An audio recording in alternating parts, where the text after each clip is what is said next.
사순절 전 화요일, 나는 모리스 발에서의 볼기를 쳤다. 우리 셋은 병적이었다. 우리들 중 한 사람 얼굴에 구멍이 뚫렸다. 모리스 바레스가 가까이 와서 우리에게 말했다. 좋아. 그리고는 오랑캐 꽃다발을 하나씩 주었다. 이것을 어디에 놓으면 좋을지 모르겠어. 얼굴이 뚫어진 병정이 묻자 모리스 바레스가 대답했다.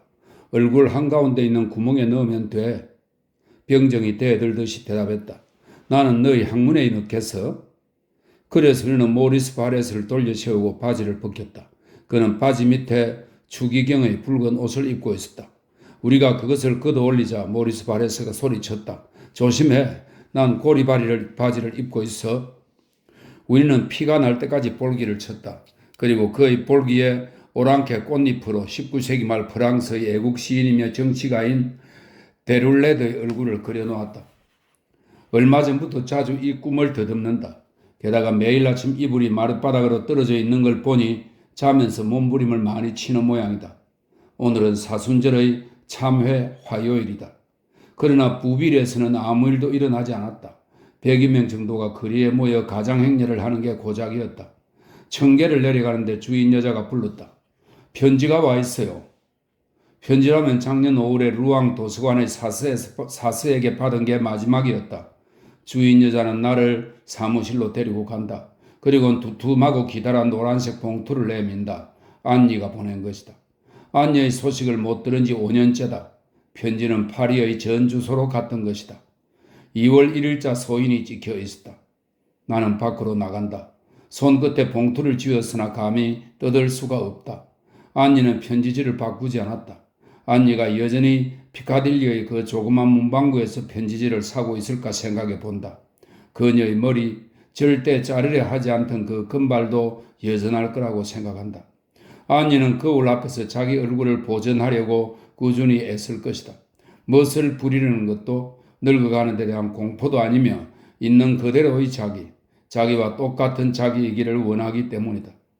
나는 자기 얼굴을 지키려는 안니의 강렬하고 엄격한 충실성을 좋아하는지도 모른다.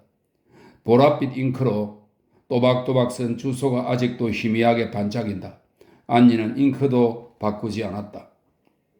앙투안 로캉탱 귀하. 이런 봉투에 쓰여진 내 이름을 읽는 건 즐거운 일이다. 안개 속에서 안니의 미소를 찾아냈다. 그 눈과 살짝 기울인 고개를 떠올렸다. 안니는 웃으면서 내 앞에 선다. 그리고 팔을 뻗어 내 어깨를 흔든다. 봉투는 두툼하다. 적어도 6장은 될 것 같다. 파리 발자국 같은 나의 옛날 문지기 아주머니 글씨가 익숙한 글씨 위에 겹쳐져 있다. 프랑타니아 호텔, 부빌시. 그 작은 글씨들은 반짝이지 않는다. 편지를 뜯는 순간 나의 환멸은 6년 전의 나를 떠올렸다. 알맹이는 별것 아닌데 안니는 어떻게 이렇게 봉투를 두둑하게 만들었을까? 1924년 봄에 오늘처럼 봉투 속에서 모는 종이 쪽지를 끄집어내면서 수백 번 중얼거린 말이다. 봉투 속은 찬란하다. 짙은 초록색 바탕에 황금빛 별이 있다. 풀을 먹인 빳빳한 천 같다. 그것만 해도 봉투 무게의 4분의 3은 된다. 안니는 연필로 썼다. 며칠 후에 파리에 들릅니다. 2월 20일에 에스파뇰 호텔로 나를 만나러 오세요. 부탁해요. 괄호 속에 부탁해요라는 말은 줄 밖에다 써놓아서 나를 만나러라는 말과 괴상한 나선형으로 연결되어 있다. 난 당신을 꼭 만나야겠어요, 안니. 메크넷이나 탕제에 있을 때 저녁에 집으로 돌아가면 침대 위에서 당신을 꼭 만나고 싶어요? 라는 쪽지를 보곤 했다. 내가 뛰어가면 앙리는 눈썹을 찌푸리고 놀란 모습으로 문을 열어주었다. 내게 할 말이라고는 없었다. 내가 온 것을 책망하는 눈치였다. 나는 파리에 가야겠다. 안니가 나를 맞아주지 않을지도 모른다. 아니면 호텔 프런트에서 그런 분은 안 계십니다 라고 말할지도 모른다. 물론 안니가 그런 짓을 하지는 않겠지만 다만 일주일 후쯤 생각이 변했으니 다음 기회로 미루자는 편지를 보내올 가능성은 있다. 사람들은 평소처럼 일하고 있다. 아주 평범한 사순절 모습이다. 비가 오리는지 미틸레 거리에서 축축한 목재 냄새가 난다. 영화관은 아침부터 문을 열고 아이들은 방학을 하는 그런 야릇한 며칠이 싫다. 거리는 명절 분위기가 한창인데 그 분위기를 새삼스레 되살리면 다 날아가 버리는 것이다. 나는 안니를 보러 갈 것이다. 하지만 꼭 내키는 건 아니다. 편지를 받은 후로 일이 안 된다. 다행히도 정오다. 배고프진 않지만 시간을 때우기 위해 식사를 해야겠다. 오를로제 거리에 있는 카미오 식당에 들어간다. 이 식당은 꼭 닫아놓은 상자 같다. 밤새도록 양배추 절임과 스튜가 나온다. 연극이 끝난 뒤에 밤참을 먹으러 가는 곳이다. 순경들은 밤차로 도착한 허기진 여행객들에게 이곳을 알려준다. 대리석 테이블이 8개나 있고 벽을 따라서 가죽 의자도 길게 놓여 있다. 붉은 밑바닥에 군데군데 드러나 있는 거울이 2개다. 창문 2개와 출입문의 유리는 불투명하다. 카운터는 깊숙한 곳에 있다. 옆에 방도 한 칸 있지만 들어가 본 적은 없다. 커플 전용이므로. 햄 오믈렛을 주시오. 볼이 불그스레하고 몸집이 큰 웨이트리스는 남자에게 말할 때면 웃음을 참지 못한다. 만들 수가 없어요. 감자 오믈렛을 드릴까요? 햄이 들어있는 찬장은 잠겼어요. 햄은 주인 아저씨가 자르거든요. 나는 스튜를 주문한다. 주인 카미오는 묵뚝뚝한 사내다. 웨이트리스는 가버린다. 나는 이 침침하고 낡은 방 안에 혼자 있다. 지갑 속에는 안니의 편지가 있다. 애매한 수치심 때문에 다시 읽지 못하고 있다. 편지 내용을 차근차근 생각해 본다. 친애하는 앙투안. 나는 미소를 짓는다. 확실히 아니다. 안니는 절대로 친애하는 앙투안이라고는 쓰지 않았다. 6년 전에 헤어지기로 합의한 후 나는 도쿄로 갈 작정이었다. 안니에게 짧은 편지를 보냈다. 더 이상은 나의 사랑하는 그대라고 부를 수 없었다. 그저 담담하게 친애하는 안니라고 썼다. 당신의 융통성이 놀랍군요. 안니는 답장을 보내왔다. 나는 결코 당신의 친애하는 안니가 아니었어요. 당신도 나의 친애하는 앙투안이 아니라는 걸 알아주세요. 어떻게 나를 불러야 할지 모르겠거든 부르지 마세요. 그게 더 좋을 거예요. 지갑에서 편지를 꺼냈다. 그녀는 친애하는 앙투안이라고 쓰지 않았다. 편지 끝에도 예의를 갖춘 말이라고는 없다. 당신을 만나야겠어요, 안니. 이 말뿐이다. 감정이라고는 아무것도 없다. 나는 불평할 수가 없다. 사소한 편지 한 통에서도 안니의 완벽성을 볼 수 있다. 안니는 항상 완벽한 순간을 실현시키고 싶어 했다. 만약 그 순간이 자기 생각하고 맞지 않으면 모든 관심을 거둔 채 눈빛도 생기를 잃고 사춘기 소녀 같은 모습으로 어슬렁거렸다. 아니면 터집을 잡아 나에게 떼들었다. 당신은 부르주아처럼 엄숙하게 코를 푸는군요. 게다가 만족스럽게도 손수건에 대고 장기침을 하는군요. 대답할 필요는 없었다. 기다려야 했다. 시간이 조금 지나면 안니는 갑자기 소스라치게 놀라며 나른한 얼굴을 긴장시켜 개미처럼 열심히 일을 시작했다. 안니는 그만하면서도 매력을 잃지 않는 마력이 있었다. 사방을 둘러보며 콧노래를 부르다가 웃으면서 내 어깨를 흔들곤 했다. 그러면 얼마 동안은 안니를 둘러싸고 있는 물건들의 질서가 생기는 듯 했다. 그녀는 낮고 빠른 목소리로 나에게 뭘 기대하는지 설명하곤 했다. 여보, 좀 노력해봐요. 응? 요즘번에는 당신 참 바보였어요. 이 순간이 얼마나 아름다울 수 있는지 당신도 알잖아요. 하늘을 봐요. 태양을 봐요. 초록색 옷을 입고 분을 안 발라서 그런지 내 얼굴이 파래요. 뒤로 좀 가요. 그늘에 좀 가 앉아요. 당신이 어떻게 해야 하는지 알아요? 아니 참 당신은 바보야. 말 좀 해봐요. 일의 승패는 나에게 달렸고 이 순간에는 다듬어서 완전하게 만들어야 할 어떤 의미가 있다는 걸 느꼈다. 어떤 동작을 보여야만 했다. 무슨 말이든 해야만 했다. 나는 책임감에 짓눌렸다. 눈을 부릅떴지만 아무것도 보이지 않았다. 안니가 그 순간에 만들어낸 의식의 한복판에서 몸부림칠 뿐이었다. 결국 나는 기다란 팔로 그 의식을 거미줄처럼 찢어버렸고 그럴 때마다 안니는 나를 정오했다. 나는 분명 안니를 만나러 갈 것이다. 안니를 존경하고 아직도 진심으로 사랑한다. 완벽한 순간을 만드는 건 다른 사람에게 넘기고 싶다. 당신의 악마 같은 머리카락이 모든 걸 망친다니까? 붉은 머리카락을 가진 사람이 무슨 쓸모가 있겠어요? 그 여자는 웃고 있었다. 나는 안녀의 눈과 날씬한 몸매를 잊어버렸다. 가능한 한 오랫도록 안녀의 미소를 간직하려 했는데 그것조차 잊은 지 3년째다. 조금 전 주인 아주머니한테서 편지를 받는 순간 갑자기 안녀의 미소가 되살아났다. 안녀가 웃는 걸 본 듯 했다. 그 미소를 한 번 더 생각해내려고 애쓴다. 나는 안니를 향한 온갖 애정을 느낄 필요가 있다. 그 애정은 여기 가까이 있다. 태어나기만을 기다리고 있다. 그러나 미소는 되살아나지 않는다. 마지막이다. 공허하고 메마른 기분이다. 추운지 웅크리고 들어오는 남자가 보였다. 여러분 안녕하십니까?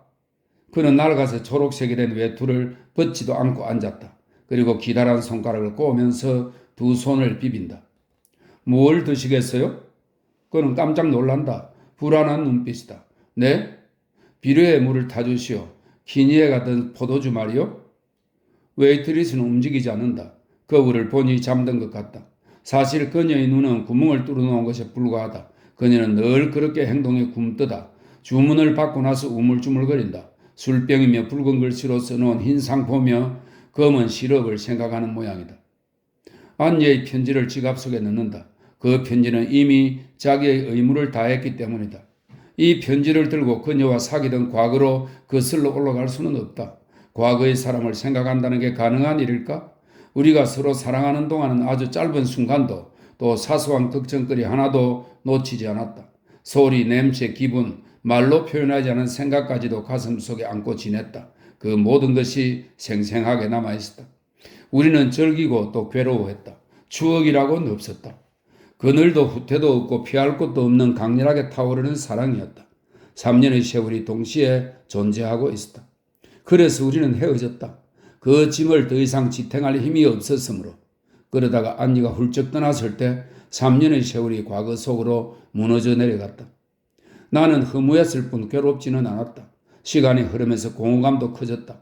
그리고 4.20에서 파리로 돌아가겠다고 결심했을 때 외국인의 얼굴이라든지 광장, 기다란 강가의 부두 등 내 기억에 남은 모든 것이 사라져버렸다.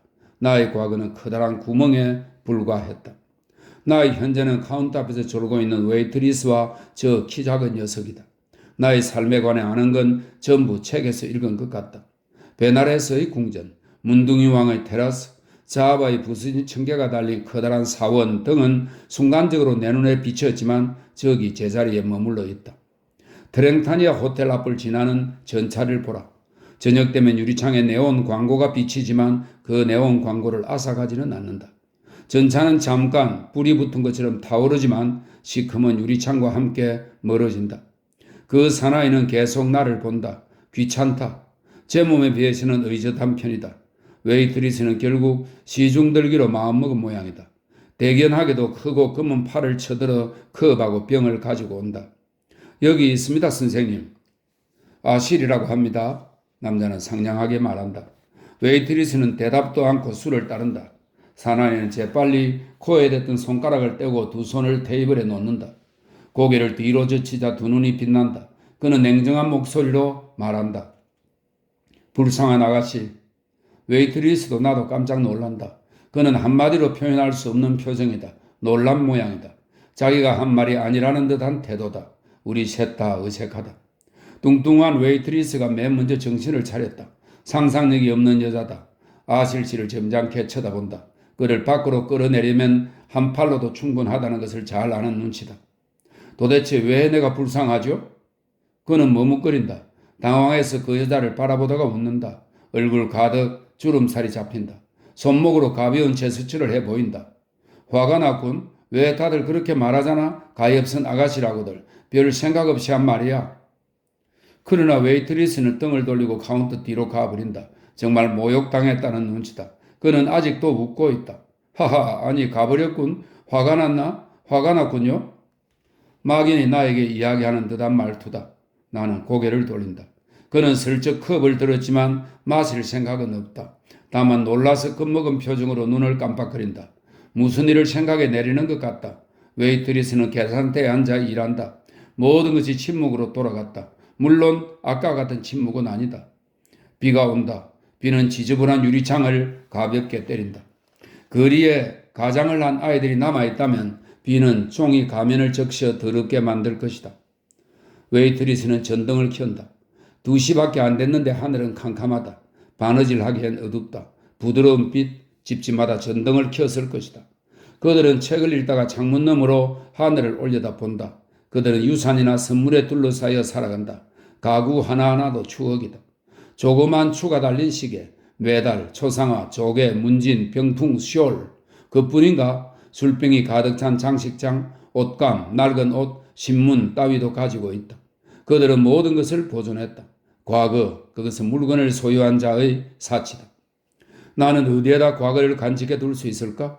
과거를 호주머니에 넣어둘 수는 없다. 과거를 정돈하기 위한 집을 한 채 가져야만 한다. 나는 몸뚱이밖에 가진 게 없다. 몸뚱이 하나뿐인 아주 고독한 사람은 추억을 간직할 수가 없다. 추억은 육체를 거쳐서 지나가 버린다. 나는 슬퍼해서는 안 된다. 자유만 원했으니 말이다. 키 작은 녀석이 몸을 움직이더니 한숨을 내쉰다. 그리고 외투 속에 몸을 웅크렸다. 때때로 몸을 축혀들고 거만한 태도를 취한다. 그도 과거가 없다. 잘 찾아보면 이제는 왕래가 끊긴 사촌 집에 결혼식 사진이 남아서 접는 칼라에 풀을 먹인 셔츠를 입고 짙은 콧수염을 기는 젊은 남자를 볼 수 있을지도 모른다. 나는 그것조차도 없는 게 확실하다. 그는 또 나를 본다. 이번에는 나에게 말을 걸 모양이다. 나는 긴장한다. 우리는 공감할 수 없다. 단지 비슷할 뿐이다. 오히려 그가 나보다 더 심한 고독 속에 잠겨 있다. 자기의 구토를 또는 그와 비슷한 무언가를 기다리는 게 분명하다. 이제는 나를 알아보는 사람이 있다. 그들은 내 얼굴을 보고 저 사람은 우리하고 같은 패다라고 생각한다. 그래서 그가 바라는 게 뭘까? 우리는 서로 해줄 게 없다는 걸 충분히 알고 있을 것이다. 가정을 가진 사람들은 집안에서 추억 속에 잠겨 살아간다. 여기에 있는 우리들은 추억이 없는 두 개의 표류물이다. 그가 갑자기 일어서서 말을 건다면 나는 펄쩍 뛸 것이다. 요란한 소리가 나면서 문이 열린다. 의사인 로젯이다. 여러분 안녕하시오. 의사는 긴 다리로 간신히 상반신을 떠받치고 몸을 떨며 들어온다. 두려운 듯 의심 많은 눈초리를 번덕인다. 일요일이면 베질리즈 맥주홀에서 자주 보던 사람이다. 하지만 그는 나를 모른다. 주행빌러의 지도 교관 같은 몸매다.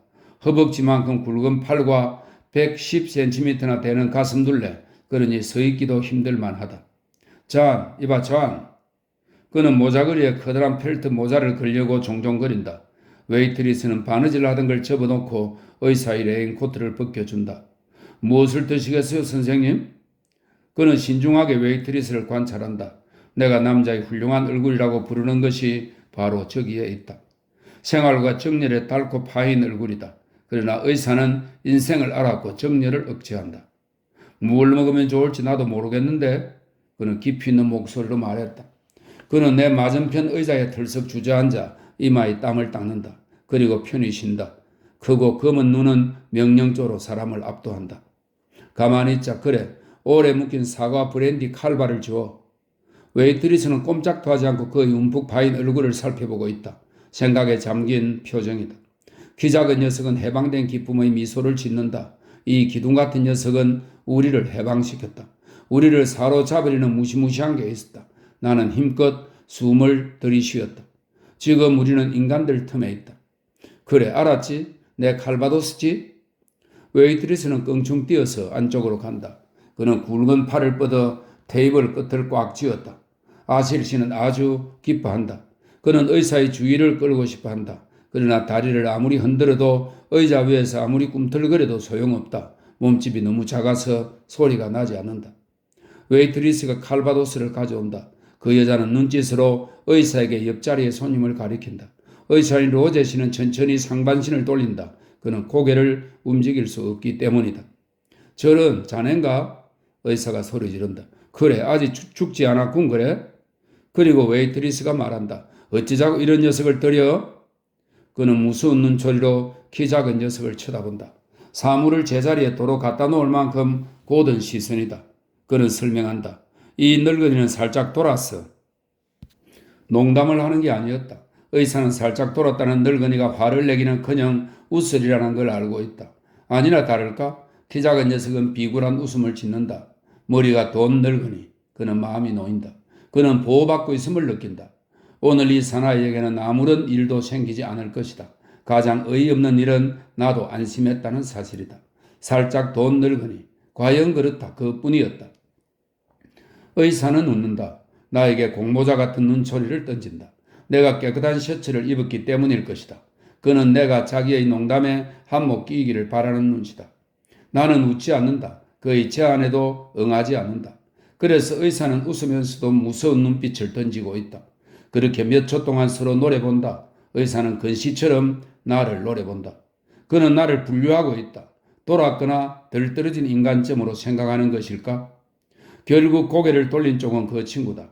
아무런 사회적 지위도 없는 고독한 인간 앞에서 위축감을 느낀 모양이다. 그는 담배를 말아서 불을 붙인다. 그리고는 노인처럼 눈을 부릅뜨고 움직이지 않는다. 훌륭한 주름살이다. 주름살이란 건 전부 다 지니고 있다. 이마의 주름, 눈가의 주름, 입끝의 자글자글한 주름, 턱 아래로 흐르는 누렇고 굵은 주름살은 말할 것도 없다. 운이 좋은 사나이다. 누구든지 이 남자를 보면 고생도 할 만큼 해본 인생을 체험한 사람이라고 생각한다. 살아온 이력이 얼굴에 그대로 나타나 있다. 자기의 과거를 보존하고 이용할 줄 알았기 때문이다. 한마디로 그는 과거를 박제한 것이다. 거기에서 여자에 대한 그리고 젊은이에 대한 경험을 끌어냈던 것이다. 아실 씨는 오랜만에 행복을 맛보는 듯 했다. 감탄한 나머지 입까지 벌리고 있다. 볼을 불쑥 내밀고 비르를 꿀꺽꿀꺽 마신다. 하지만 의사는 그를 어떻게 다루어야 할지 알았다. 곧 발작을 하려는 영감 때문에 정신을 잃을 의사가 아니다.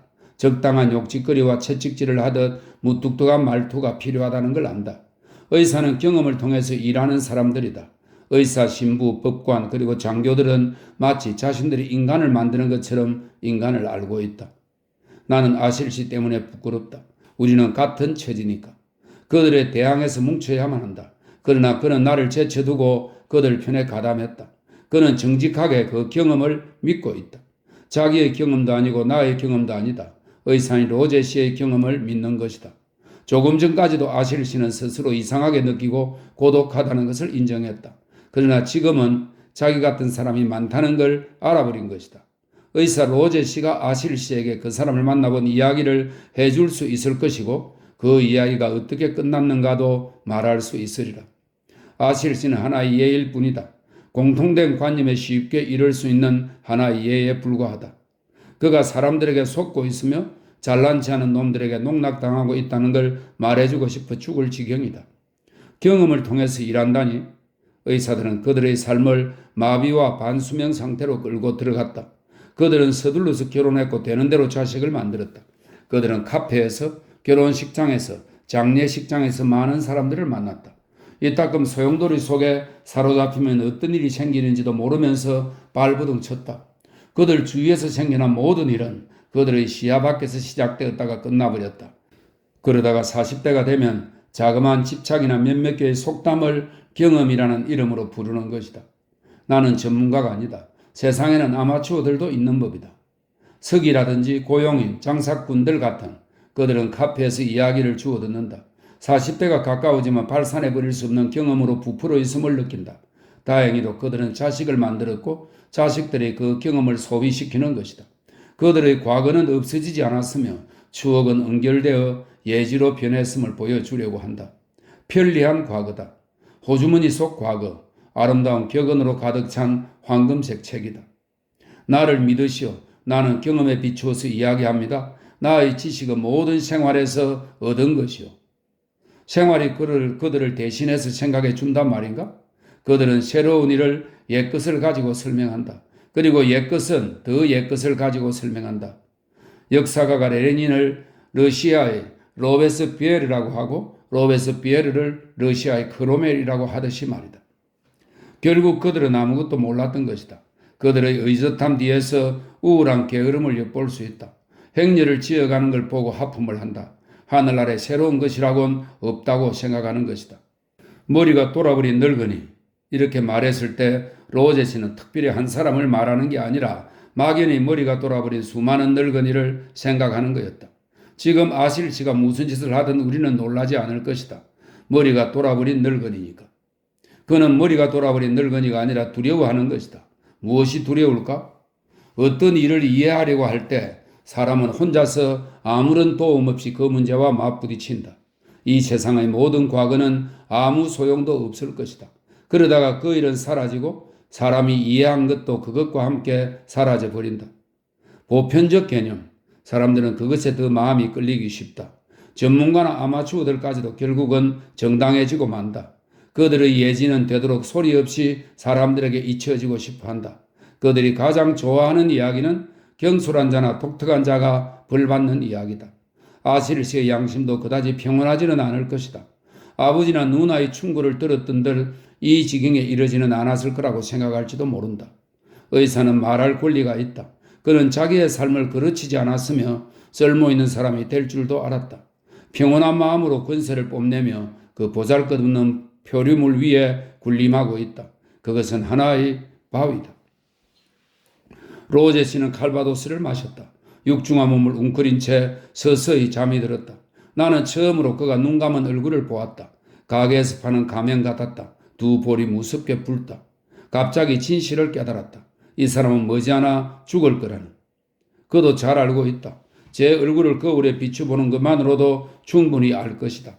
날마다 조금씩 시체와 비슷해지는 것이다. 그들의 경험이란 게 그렇다. 자주 내가 경험해서 죽음의 냄새가 난다고 한 것은 바로 그 때문이다.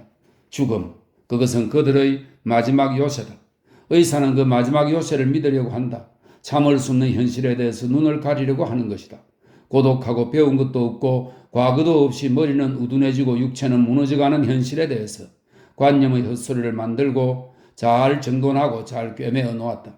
그는 스스로 발전한다고 생각한다.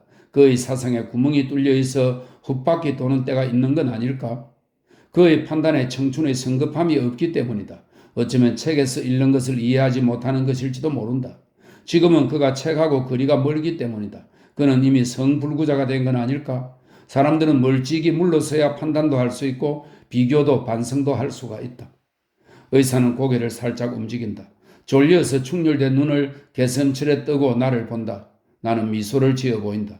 나의 미소가 그가 감추려고 애쓰는 모든 것을 드러냈으면 좋겠다. 그가 내가 곧 죽을 걸 아는 놈이 여기 있다고 생각한다면 곧 깨달을 것이다. 그러나 그는 다시 눈꺼풀을 덮어버린다. 잠이 든 것이다. 나는 자리에 뜬다. 아실씨가 그를 지켜보도록 남겨두고. 비가 멎었다. 공기가 따뜻하다. 하늘에는 아름다운 먹구름이 서서히 굴러가고 있다. 완벽한 순간의 배경을 만들기에 충분하다. 안리 같으면 이 아름다운 구름을 끼워 넣기 위해서 가슴속에 어두운 잔물결을 만들어 놓았을 것이다. 그러나 나는 기회를 이용할 줄 모른다. 공허하고 침착하게 이 폐의 하늘 밑을 정처 없이 간다. 수요일, 두려워해서는 안 된다. 목요일, 4페이지를 썼다. 이어서 오랜 행복의 순간, 역사의 가치를 너무 추구하지 말 것. 역사가 지긋지긋해질 위험이 있기 때문이다. 지금은 르르봉 씨만이 내 존재를 증명한다는 사실을 잊지 말 것. 앞으로 일주일 후에 안리를 만나러 간다. 금요일, 라르두트 거리의 안개가 너무 자욱해서 군 부대의 벽에 바싹 붙어서 걷는 게 안전할 듯 싶었다. 자동차의 헤드라이트가 오른쪽으로 습기를 잔뜩 머금은 채 달려간다. 길이 어디서 끝나는지 도저히 알 수가 없다. 주위에는 사람이 많다. 그들의 발소리나 이야기하는 소리가 희미하게 들렸다. 그러나 보이지는 않았다. 한 번은 여자의 얼굴이 내 어깨 높이에서 나타났다가 곧 안개 속으로 사라져버렸다. 또 한 번은 누군가 숨을 헐떡거리면서 나를 스치고 지나갔다. 내가 어디를 향하고 있는지도 몰랐다. 정신이 딴 데 팔려 있었던 것이다. 조심조심 내디뎌야 했고 발가락 끝으로 바닥을 더듬어야 했으며 팔을 내뻗어야 했던 것이다. 재미라고는 하나도 없었다. 그렇다고 다시 집에 가고 싶은 것도 아니었다. 그렇듯 사로잡혀 있었던 것이다. 30분이 지나자 마침내 멀리서 푸르스름한 수정기가 보였다. 그쪽으로 가다 보니 커다란 불빛이 나타났다. 그 불빛 한가운데에 마블리 카페가 보였다. 마블리 카페에는 전등이 12개나 있다. 그러나 정작 불이 켜진 건 계산대와 천장 전등 2개뿐이다. 웨이트가 나와 평소처럼 반기며 어두운 구석으로 나를 밀고 갔다. 이쪽으로는 오지 마세요, 선생님. 청소하고 있거든요. 그는 조끼도 입지 않은 채 칼라도 없는 보랏빛 줄무늬 와이셔츠 차림으로 하품을 하느라 입을 쩍 벌리고 머리를 긁으면서 우울한 표정으로 나를 바라보고 있었다. 블랙커피하고 크로와상을 주게? 그는 아무 대답도 없이 눈을 비비면서 가버렸다. 나는 냉랭하고 더러운 그늘 속에 잠겨 있었다. 분명히 난방도 들어오지 않았다. 나 혼자만은 아니었다. 밀랍같이 창백한 여자가 맞은편에 앉아 있었다. 여자는 블라우스도 매만지고 검은 모자를 똑바로 고쳐 쓰느라고 손을 가만두지 않았다. 그리고 무거운 침묵이 이어졌다. 담배를 피우고 싶었지만 성냥 걷는 소리로 두 사람의 주의를 끄는 게 불쾌할 것만 같았다. 전화벨이 울렸다. 그 순간 두 손이 멎었다. 여자의 손은 블라우스에 걸려 있었다. 웨이트는 서두르지 않았다. 전화를 받으러 달려가는 대신 침착하게 비질부터 끝냈다. 여보세요? 조르주시군요. 안녕하십니까? 네, 주인은 여기 안 계세요. 곧 내려오실 겁니다. 이렇게 안개가 짙은데 주인은 보통 8시에 내려오십니다. 네, 전해드리겠습니다. 안녕히 계십시오, 조르주씨. 안개는 무거운 잿빛 벨벳 커튼처럼 유리창을 내리누르고 있었다. 그때 얼굴 하나가 유리창에 잠시 어리다가 사라졌다. 여자가 애원하는 목소리로 말했다. 내 구두끈 좀 매줘요. 풀리지도 않았어. 사나이는 보지도 않고 말했다. 여자는 히스테릭하게 손을 들어 커다란 금이처럼 블라우스를 따라 목 위까지 움직였다. 풀렸어요. 좀 매줘요. 그는 귀찮다는 듯이 몸을 구부렸다. 그리고 테이블 아래에서 여자의 발을 슬쩍 건드렸다. 됐어. 여자는 만족한 듯 미소 지었다. 사나이는 웨이트를 불렀다. 이봐, 여기 얼마야? 몇 개나 드셨나요? 웨이터가 물었다. 나는 그들을 마주보다가 눈이 마주칠까봐 시선을 떨구었다. 잠시 후에 삐걱거리는 소리가 나더니 스커트 자락과 진흙이 말라붙은 부츠가 보였다.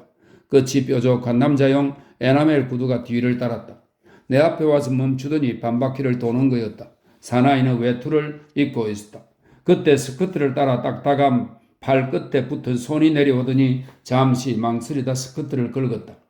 다 됐어? 사나이가 물었다. 손이 내려와 오른쪽 구두에 커다란 별 모양 진흙을 닦아내더니 사라졌다. 어이쿠! 사나이는 옷걸이 옆에서 트렁크를 들고 왔다. 그리고 다시 나갔다. 나는 그들이 안개 속으로 점점 사라지는 걸 보았다. 저 사람들은 배우죠? 웨이터가 커피를 가져오면서 묻지도 않은 말을 했다. 팔라스 극장에서 막간극을 했던 사람들이죠. 여자가 눈을 가린 채 손님들의 이름과 나이를 대는 거예요. 오늘이 금요일이라 프로그램이 바뀌니까 이제 떠나는 겁니다. 웨이트는 배우들이 앉았던 테이블로 크로와상 접시를 치우러 갔다. 그만두시오. 크로와상 별로 먹고 싶은 생각이 없었다. 불을 꺼야겠어요? 아침 9시에 손님 한 분 때문에 전등을 켜놓으면 주인이 잔소리를 할 테니까요. 침침한 어둠이 카페 안으로 밀려 들어왔다. 회색과 갈색이 뒤섞인 약간 광선이 높은 유리창에서 내려오고 있었다. 파스켈 씨를 뵙고 싶은데요. 나는 오파가 들어온 것을 보지 못했다. 갑자기 얼음장처럼 차가운 바람 한 줄기가 한기를 가져왔다. 파스켈 씨는 아직 안 내려오셨어요. 플로랑 부인이 가보락에서 왔는데요. 노파는 말을 계속했다. 몸이 시원치 않아요. 오늘은 못 오시겠대요. 플로랑 부인은 빨강머리 회계원을 말한다. 이런 날씨에는 속이 좋지 않아요. 노파가 힘에 붙인 듯 말했다. 안개 때문이죠? 웨이트가 의젓하게 대답한다. 파스켈치도 마찬가지예요. 내려오지 않아서 나도 걱정하던 참이었어요. 전화도 왔는데 보통 8시면 내려오거든요. 노파는 습관적으로 천장을 보았다. 위층에 계신가요? 네, 침실에요. 노파는 혼잣말을 하듯이 말꼬리를 길게 끄는 목소리로 말했다. 그이가 돌아가신 건 아닐까? 아니, 웨이트는 심하게 얼굴이 일그러졌다. 아이고 맙소사. 그가 죽은 건 아닐까? 나도 그런 생각이 들었다. 바로 오늘같이 안개가 짙은 날이면 누구나 한 번쯤 생각해 보는 대로 말이다. 노파는 갔다. 나도 따라 나갔어야 했다. 춥고 컴컴했다. 안개가 문틈으로 스며 들어왔다. 안개가 천천히 떠올라서 모든 것을 뒤덮어버리려 하고 있었다. 시립도서관에 가면 불빛과 난로가 있을 것이다. 아까 그 얼굴이 다시 나타나 유리창에 바싹 붙어서 안을 들여다보더니 인상을 잔뜩 찌푸렸다. 좀 기다려. 웨이터가 화난 목소리로 소리치며 뛰어나갔다. 얼굴은 사라졌다. 나는 혼자 남았다. 내 방에서 기어 나온 것에 대해 씁쓸한 자책을 느꼈다. 이제 안개는 내 방까지 침입했을 것이다. 그곳으로 돌아가는 것이 두려웠다. 계산대 뒤에서 들그덕거리는 소리가 들렸다. 내실용 계단에서 들리는 소리였다. 마침내 지배인이 내려오는 걸까? 아니다. 아무도 나타나지 않는다. 계단이 혼자서 들그덕거린 것이다. 파스켈 씨는 아직도 자고 있었다. 그게 아니라면 내 머리 위에서 죽어 있었다. 안개 낀 아침에 침대 위에서 시체로 발견된다라는 부제가 어울릴 것이다. 손님들은 아무것도 모르고 마실 뿐이다. 그는 아직 잠자리에 누워 있을까? 호디부를 질질 끌고 마룻바닥에 머리를 부딪히며 널브러져 있는 것은 아닐까? 나는 파스켈 씨를 잘 안다. 그는 가끔 내 건강이 어떤지 묻곤 했다. 콧수염을 깨끗하게 다듬은 쾌활한 그가 진짜로 죽었다면 발작 때문일 것이다. 혓바닥은 자줏빛이 되어버렸을 것이다. 콧수염도 흐트러지고 고수머리 아래에 드러난 목덜미는 보랏빛으로 변했을 것이다. 내 신용 계단은 어둠 속으로 사라져갔다. 사과 모양의 난간 장식이 겨우 보일 정도였다. 그 어둠을 지나야만 한다. 계단이 들그덕거릴 것이다. 그 위로 침실이 보일 텐데 시체는 저기 내 머리 위에 있다. 나는 스위치를 돌릴 것이다. 그리고 확인하기 위해 그 미지근한 살갗을 만질 것이다. 더 이상 참을 수가 없다. 자리에서 일어선다. 웨이트가 계단에서 가로막으면 무슨 소리가 들렸다고 말할 생각이다. 웨이트가 숨을 헐떡거리며 들어왔다. 네, 선생님. 그가 소리쳤다. 바보 같으니 결국 그는 나에게 오고 말았다. 이프랑입니다. 저 위에서 무슨 소리가 들린 것 같은데? 그만 일어날 때가 되었어요. 하지만 심상치 않아. 숨 넘어가는 소리 같기도 하고 좀 둔한 소리였는걸? 그 말은 유리창 너머로 안개가 자욱한 침침한 카페 안에서 아주 자연스럽게 울렸다. 나는 그의 눈초리를 결코 못 잊을 것이다. 올라가 보는 게 좋겠는걸? 슬쩍 제안해 보았다. 아닙니다. 그는 단호하게 말리더니 곧 덧붙였다. 야단 맞을까봐 무서워서요. 지금 몇 시입니까? 10시. 10시 반에 가보겠어요. 그때까지 안 내려오면요? 나는 문 쪽으로 한 걸음 내디뎠다. 더 안 계시고 지금 가시게요? 가야겠어. 정말 숨막히는 소리였습니까? 글쎄, 카페를 나오면서 불분명하게 말했다. 내가 그런 생각을 하니까 그렇게 들렸는지도 모르지. 안개가 약간 그쳤다. 두루누브리드 거리로 가려고 서둘렀다. 나에겐 그 거리의 밝은 빛이 필요했던 것이다. 하지만 실망하고 말았다.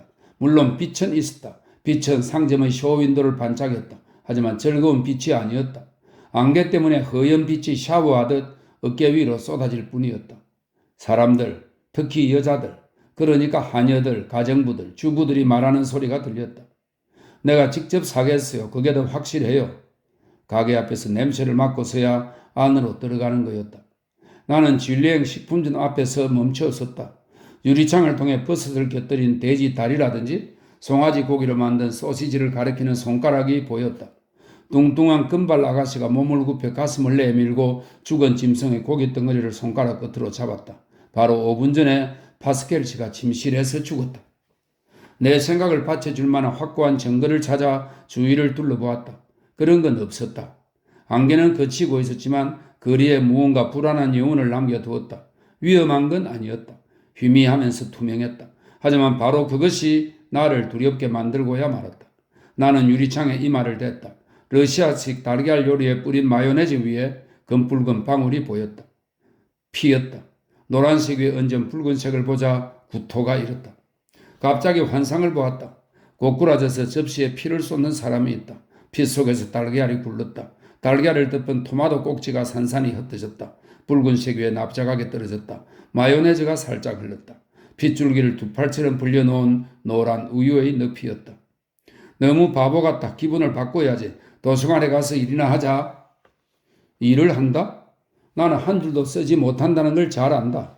또 하루를 버렸다. 공원을 지나가다가 내가 앉는 벤치에서 큼직한 푸른색 외투가 움직이지 않는 걸 보았다. 그는 춥지 않을 것이다. 도서관에 들어갔다. 마침 독학자는 막 나가려는 참이었다. 그가 나에게 다가왔다. 감사드립니다. 선생님께서 주신 사진 덕분에 감명 깊은 시간을 보냈답니다. 그가 나를 보는 순간 잠시 희망을 갖기도 했다. 둘이라면 하루를 보내기가 수월할지도 모르니까. 그러나 독학자하고는 몸뚱이만 두 사람일 뿐이다.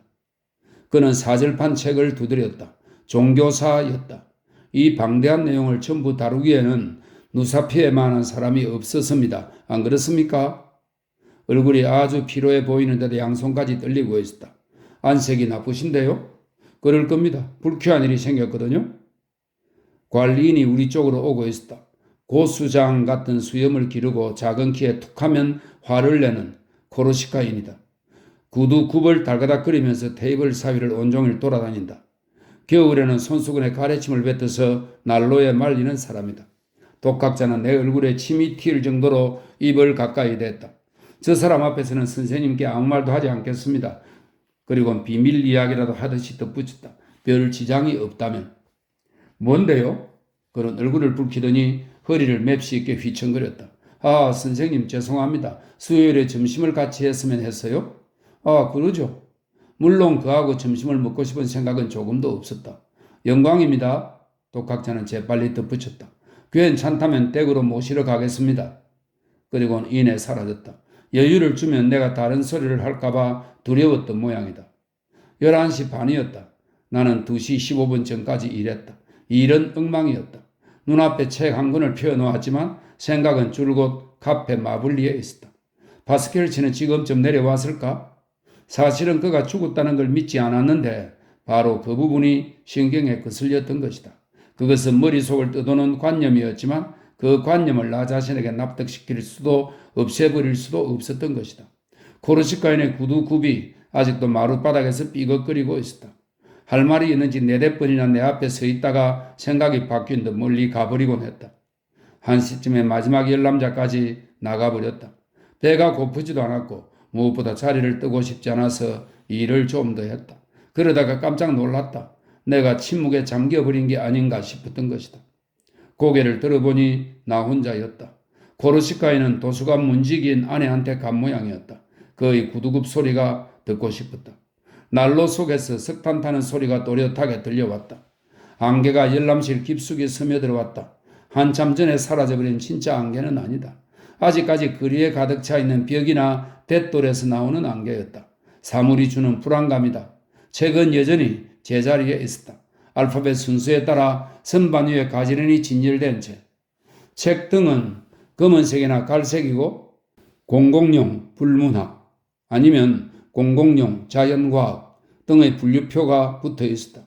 그러나 뭐랄까 보통 때는 힘차고 제법 굵은 이 책들이 난로라든지 초록색 조명등이라든지 큰 창문, 계단 등과 더불어 미래와는 땀을 삭고 있다. 이 벽들 사이에 있는 한 모든 사건은 난로 오른쪽 아니면 왼쪽에서 일어날 것이다. 성더니가 제목을 잘라들고 들어온다 하더라도 오른쪽으로 들어와야 할 것이며 불문학 서적이 놓여있는 진열장과 여자 열남자용 책상 사이로 들어와야 했을 것이다. 만약 그가 바닥을 딛지 않고 20cm 위에서 떠다닌다면 그의 피투성이 목은 책장의 세 번째 칸에 닿을 것이다. 이처럼 그 물건들은 진짜처럼 보이는 것의 한계를 결정짓는 데 도움이 된다. 그런데 오늘은 아무런 한계도 짓지 않았다. 그들의 존재 자체가 문제인 듯 했으며 한순간 한순간을 보내기조차 너무 힘들어 보였다. 나는 읽고 있던 책을 꼭 쥐었다. 그러나 가장 강렬한 감각도 무뎌졌다. 아무것도 진실하게 보이지 않았다. 갑자기 아무데고 옮겨놓을 수 있도록 마분지로 만든 장치에 둘러싸인 느낌이 들었다. 세계가 숨을 죽이고 몸을 웅크린 채 기다리고 있었다. 요전의 아실시처럼 세계는 자신의 위기를 그 구토를 기다리고 있었다. 그만 일어섰다. 이 약화된 사물들의 한복판에서 더 이상 견딜 수가 없었다. 창너머로 앵페트라즈의 머리를 언뜻 보았다. 입을 벌려 중얼거렸다. 모든 것이 생겨날 수 있으며 모든 일이 일어날 수 있다고. 물론 사람들이 발명해낸 무시무시한 것들은 아니다. 앵페트라즈가 받침돌 위에서 춤추는 일은 없을 것이다. 그런 것과는 종류가 다르다. 겁에 질린 표정으로 그 불완전한 것들을 바라보았다. 그것은 1시간 안에 1분 안에 흘러가 버릴 것 같았다. 하지만 나는 거기에 있었다. 지식의 보고인 그 책들 틈에 있었다. 어떤 책들은 동물의 불변의 형태를 묘사하고 또 어떤 책들은 에너지의 양이 우주에서는 동일하게 보존되어 있다는 걸 설명했다. 나는 유리창 앞에 섰다. 그 유리는 일정한 굴곡률을 가지고 있었다. 하지만 그 얼마나 나약한 울타리일까? 오늘의 세계가 내일의 세계와 비슷하다는 것은 게으르기 때문이라는 생각이 든다. 오늘이야말로 변화하고 싶어하는 것 같다. 그래서 모든 일이 일어날 수 있었다. 나는 그냥 흘려버려도 좋을 만한 시간이 없다. 이 불쾌감은 카페 마블리 때문이다. 다시 가서 살아있는 파스켈치를 만나 그의 수염이나 손을 만져봐야만 했다. 그러면 이 불쾌감에서 벗어날 것이다. 급하게 외투를 걸쳤다. 공원을 지나다가 아까하고 같은 장소에 외투를 입은 영감이 앉아있는 걸 또 보았다. 추워서 새빨갛게 얼어버린 두 귀 사이에 창백한 얼굴이 커다랗게 놓여 있었다. 멀리서 카페 마블리가 반짝였다. 이번에는 전등 12개를 다 켜놓은 모양이다. 걸음을 재촉했다. 해결을 봐야만 했다. 먼저 큰 유리문 사이 너머로 시선을 던졌다. 카페 안은 쓸쓸했다. 카운터 여자가 없었고 웨이트도 보이지 않았다. 파스켈치 역시 눈에 들어오지 않았다. 나는 몹시 애를 태우며 들어갔다. 앉지도 않았다. 웨이트를 불렀지만 아무 대답도 없었다. 테이블 위에 빈 찻잔이 있을 뿐이었다. 받침 접시 위에 각설탕이 있었다. 아무도 없습니까? 나는 다시 소리쳤다. 옷걸이에 외투가 걸려있고 테이블 위에는 검은 마분지를 씌워서 묶어놓은 잡지들이 있었다. 나는 숨을 죽인 채 아주 미시한 소리까지 놓치지 않았다. 내실용 계단이 희미하게 삐걱거렸다. 밖에서 기선의 고동소리가 들려왔다. 나는 계단을 보면서 뒷걸음질로 나와버렸다. 나는 잘 알고 있다. 오후 2시는 손님이 없는 시간이고 파스켈치는 감기에 걸렸다. 그래서 웨이터를 심부름 보낸 것이다. 의사를 부르러 갔을지도 모른다. 그렇다. 하지만 나는 파스켈치를 만나야 했다. 투르누브리도 거리까지 왔어야 불빛이 반짝이는 쓸쓸한 카페를 구토를 느끼면서 뒤돌아보았다. 2층의 덧문은 닫혀 있었다. 나는 정말 공포에 사로잡혔다. 내가 가는 방향조차 몰랐다. 도크를 따라서 뛰다가 보바지구의 쓸쓸한 거리로 접어들었다. 거리에 늘어선 집들이 내가 도망치는 걸 음침하게 지켜보고 있었다. 어디로 가야 할까?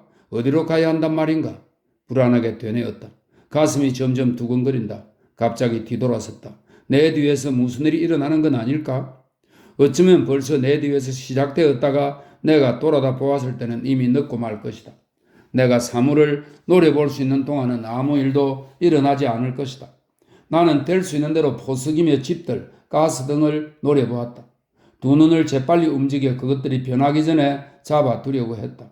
그다지 자연스럽게 보이지는 않았다. 그러나 힘차게 혼잣말을 했다. 저것은 가스등이다. 저것은 수도꼭지다.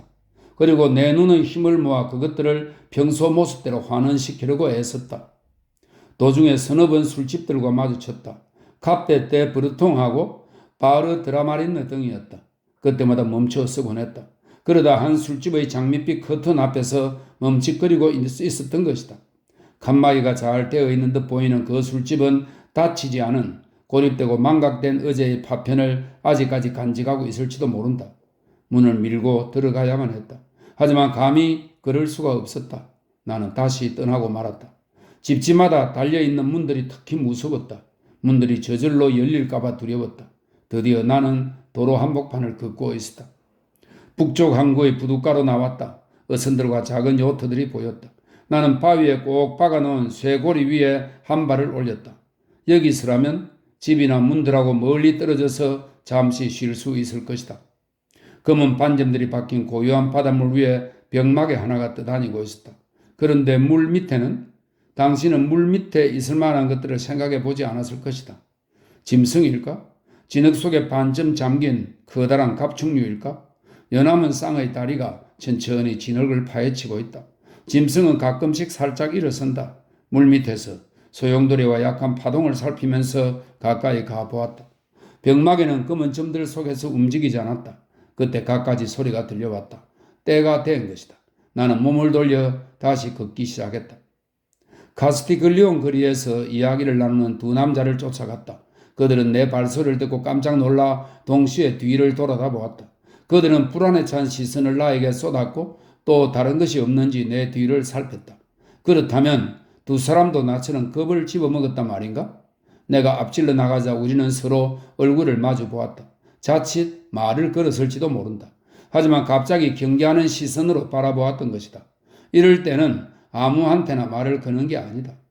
숨을 헐떡이며 볼립의 거리로 돌아갔다. 도서관으로 돌아가 소설이나 읽을 생각이었다.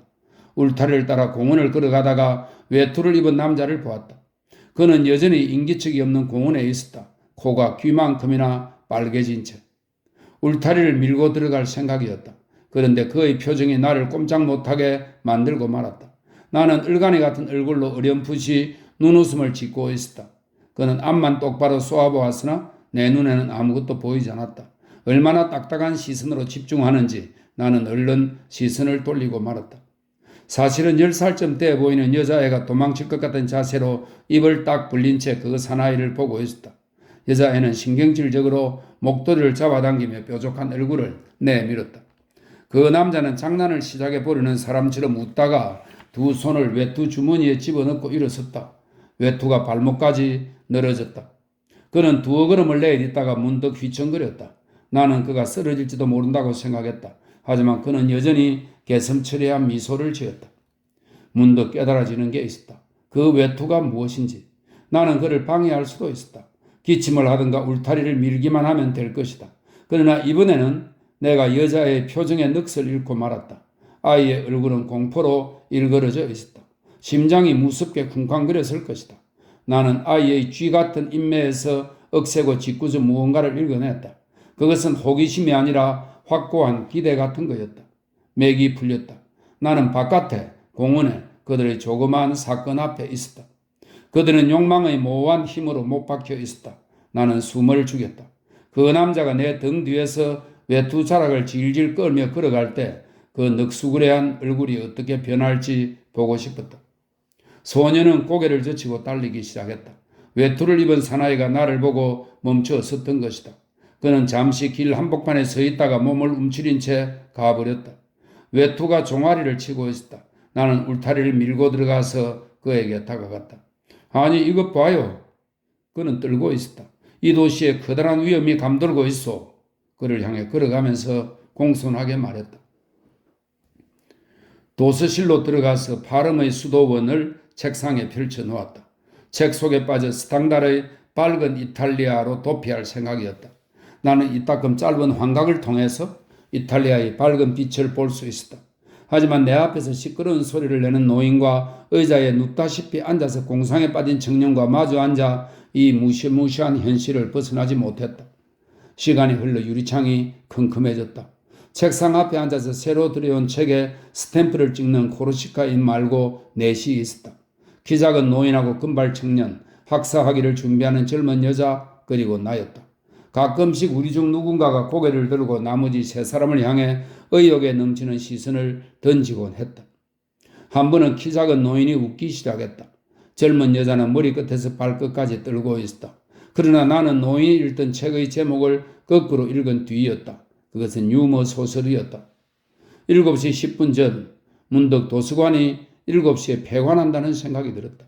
나는 다시 한번 거리로 내던져질 운명이었다. 나는 어디로 간다 말인가? 무엇을 한다는 것인가? 노인은 소설을 다 읽은 것 같다. 그러나 일어설 생각이 없는 듯 보였다. 손가락으로 책상을 똑똑 두드리고 있었다. 여러분, 곧 문을 닫겠습니다. 코르시카인이 선언했다.